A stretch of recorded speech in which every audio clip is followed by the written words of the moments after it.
Good afternoon, and welcome to my YouTube channel. My name is Beatrice Clopa. I'm a licensed mental health therapist. I'm a clinical social work supervisor. What's more important than my title, though, is the fact that I'm a woman on a journey just like you. And what you can expect from engaging with me on my page is learning tips, learning some of my life experiences, and some tools that I want to share with you, not only from a perspective of being a woman, but also as a therapist that I believe will help you along your journey.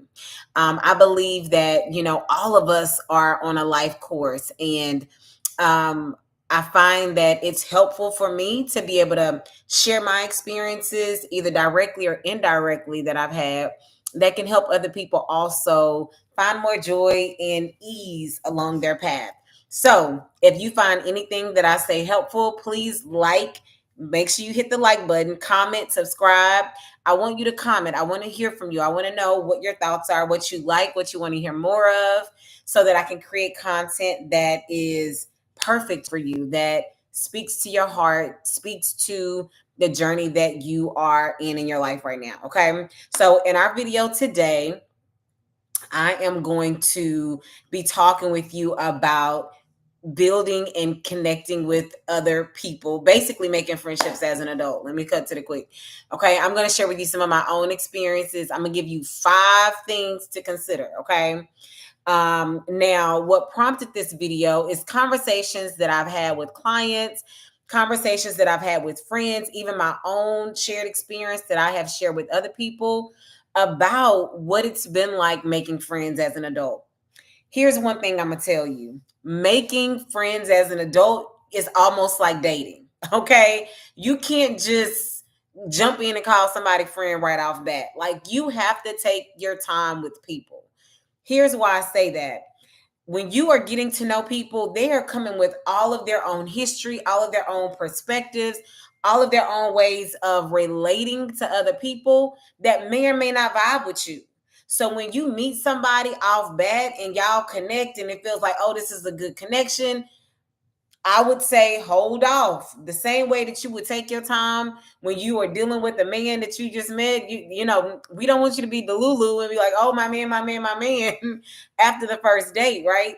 We want you to take your time so that you are paying attention and making sure that this person really is in divine alignment with you for that season. Maybe not for a lifetime, but maybe for that season. And the same rule applies with friendships. Okay.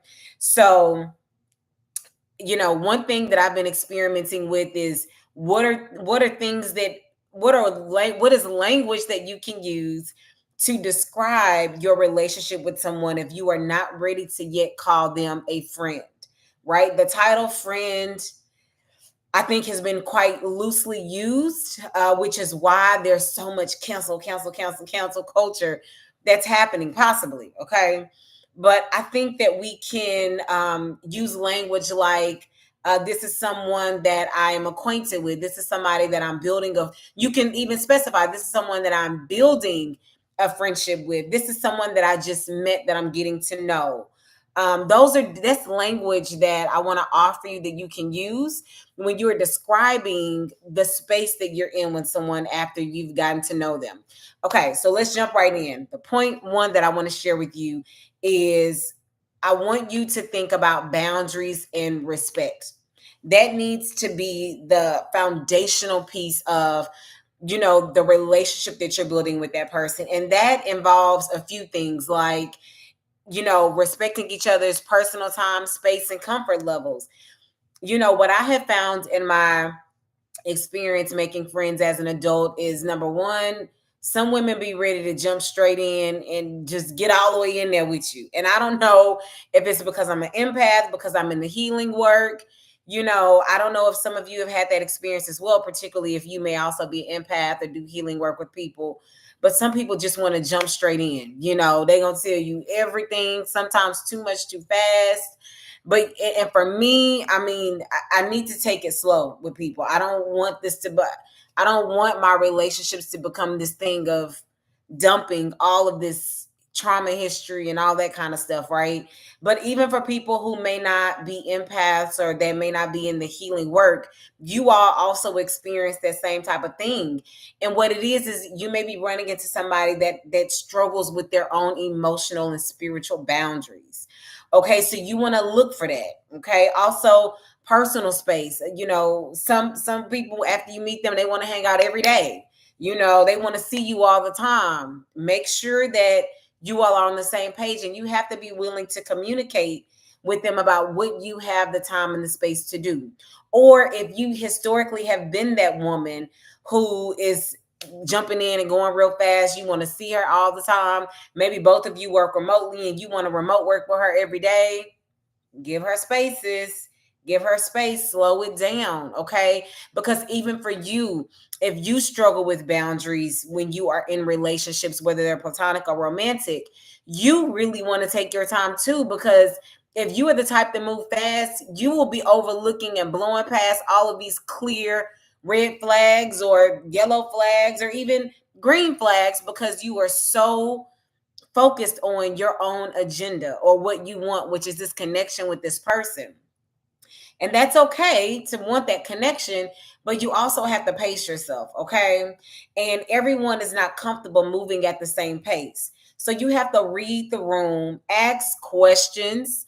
I mean, literally, this is just like dating. You know, how do you feel like this is going? Did you enjoy our time together when we went out to have dinner? You know, do you have any feedback from me about, you know, our conversation? This is literally like dating. You really got to take time to get to know people, because some people out here in these streets, sis, let me tell you, everybody don't have all their marbles. Okay. So before you start having people over at your house real thick, or, you know, before you start calling people friends and having them around your family and all of that, take some time to get to know them like you would when you were dating. Okay. The second tip I want to give you is personal growth. Okay. Friendships should contribute to your personal growth and well being, whether that's your spirituality, whether that is, you know, just your social connections. Maybe it's professionally. Maybe it's just even adding to joy in your life. It don't have to be deep, but there has to be some contribution that's happening there, right? Maybe they're challenging you in a positive way or supporting you in your goals, even if your goal is to be more outgoing and meet new people and create new experiences. Whatever the case might be, you want someone that is in alignment with you, right? And I think it's important to realize that alignments change. Everybody is living life, but our lives are not on a parallel trajectory. Okay. And so there may be a season of life that you're in, and as soon as you meet them, boom, they life season change. Maybe they get married, maybe they have a child, maybe there's a death in their family, and their priorities change. When y'all first met, y'all might be out kicking 2 or 3 times a week, you know, out at happy hour or going out, going to lounges, clubbing, whatever it might be. And then all of a sudden that changes for one or both of you. So being open to that change, and again, communicating what that looks like, what your needs are, you know, what you're able to do, what you're wanting or willing to do, and just seeing where the chips fall and see if you all can meet somewhere in the middle. Okay. The third point that I want to share with you is mutual values. Okay. So you want to find people that share the same core values. Now, here's an example that I want to give that I think is really important. Again, same type of thing you look for when you're dating. Pay attention to how this person conducts themselves when y'all go out. How do they treat the waiter? How do they treat other people? Pay attention to that. Okay. When you're listening to them and their history with other people, how do they handle people? Okay. I'm not saying use that information to make judgments about them and use it against them, but it gives you a lot of data about who they are. And that data is space for you to ask more questions to get to know them more deeply. So, for example, if somebody says that they went years without talking to someone that used to be very close to them, you want to know more about that. Okay. What made them go years without talking to somebody like a parent, right? Or a sibling, or a best friend that they used to be really close to. What happened? That information would tell you a lot about their values, about their boundaries, about how they handle conflict, right? You want to look at that, ask questions, be intrigued, be curious about who they are. Again, same way you would be in a dating relationship, okay? The next thing, the fourth tip that I want to share with you is time and availability. Okay. Everybody is not going to have the same time frame to meet, hang out, and all of that kind of stuff, right? It's kind of going back to what I said, what I mentioned in regards to boundaries and respecting each other's time. But you want to look for people that have similar lifestyles and schedules to you. So, like for me, I have friends from college that are now married, have children. At one point, I was married too. I never had children, but when we were married, our lifestyle, when we were both married, our lifestyles were similar. Our time was similar. So it was easier to link up and have common interests. Now that I'm single and they're married with children, it's very different. I mean, it's a little harder to get together. They got to ask their husband if they can do this. They got to arrange childcare. There are all these different factors.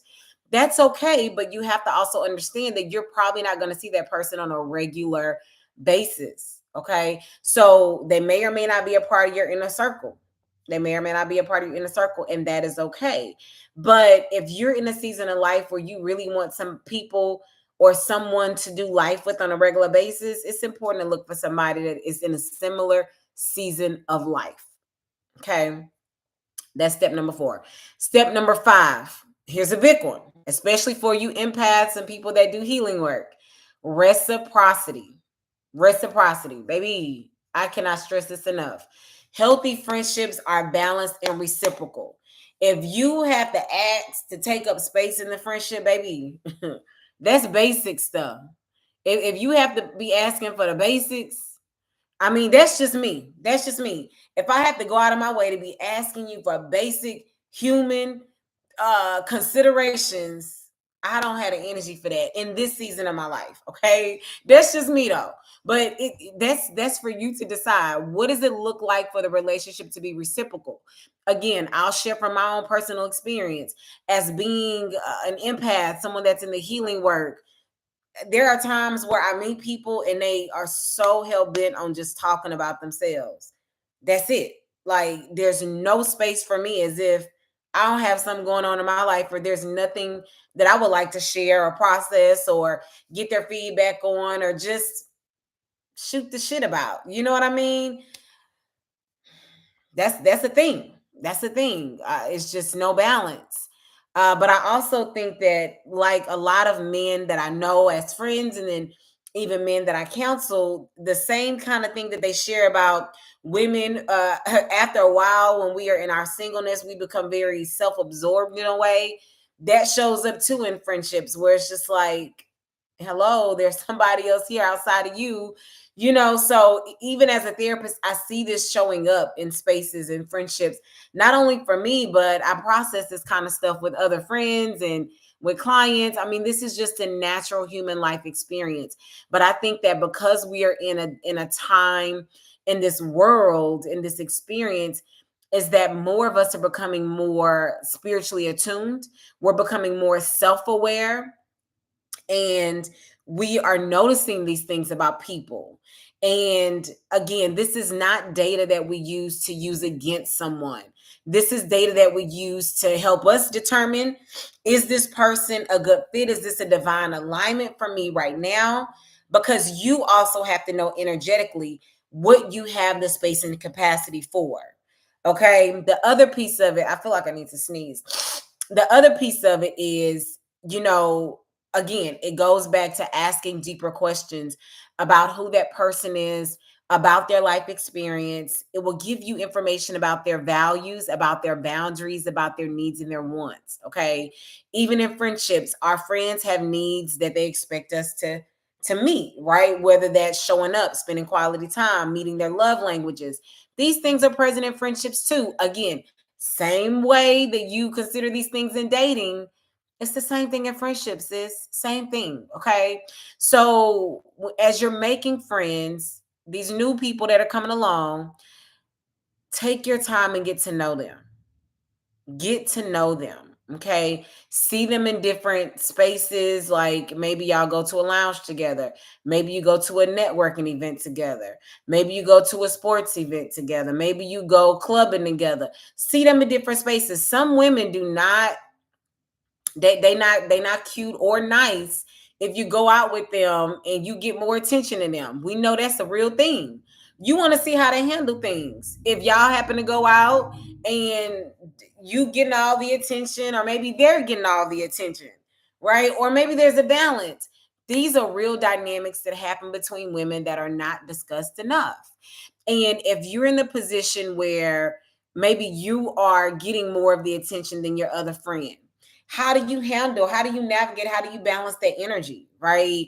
Because we know as women that that can create a sense of insecurity, that can create a sense of energy of jealousy for some women, even competition.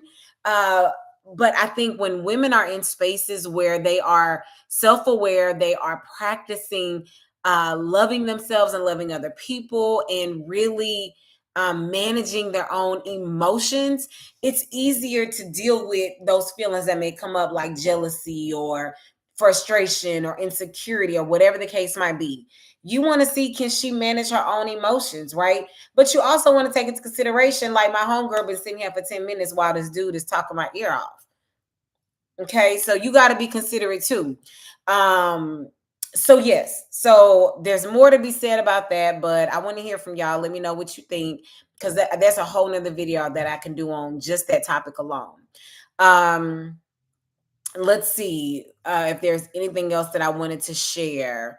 I think that is pretty much it. I gave you the 5 tips that I think are most important. But at the end of the day, ladies, remember, making new friends, honey, is just like dating. Okay, take your time. Take your time and get to know her or even him. Okay, take your time and get to know them. You deserve to have friendships that are life giving, that are enjoyable, that are all the things that fill your love tank. Okay. So I hope this was helpful. Please like, comment, subscribe, and share. Hit the button below. Show your girl some love. And I will see y'all next time. Make sure to follow me on my Instagram or TikTok. You can find me on most platforms at Beatrice Speaks. On Instagram is Beatrice Speak with the underscore and line thingy. You can see it in my bio in the description below. But remember to follow me and engage with me on any of those platforms. I hope you're having a wonderful day. I wish you the best. Happy friendship making, and have a great summer. I'll see you soon.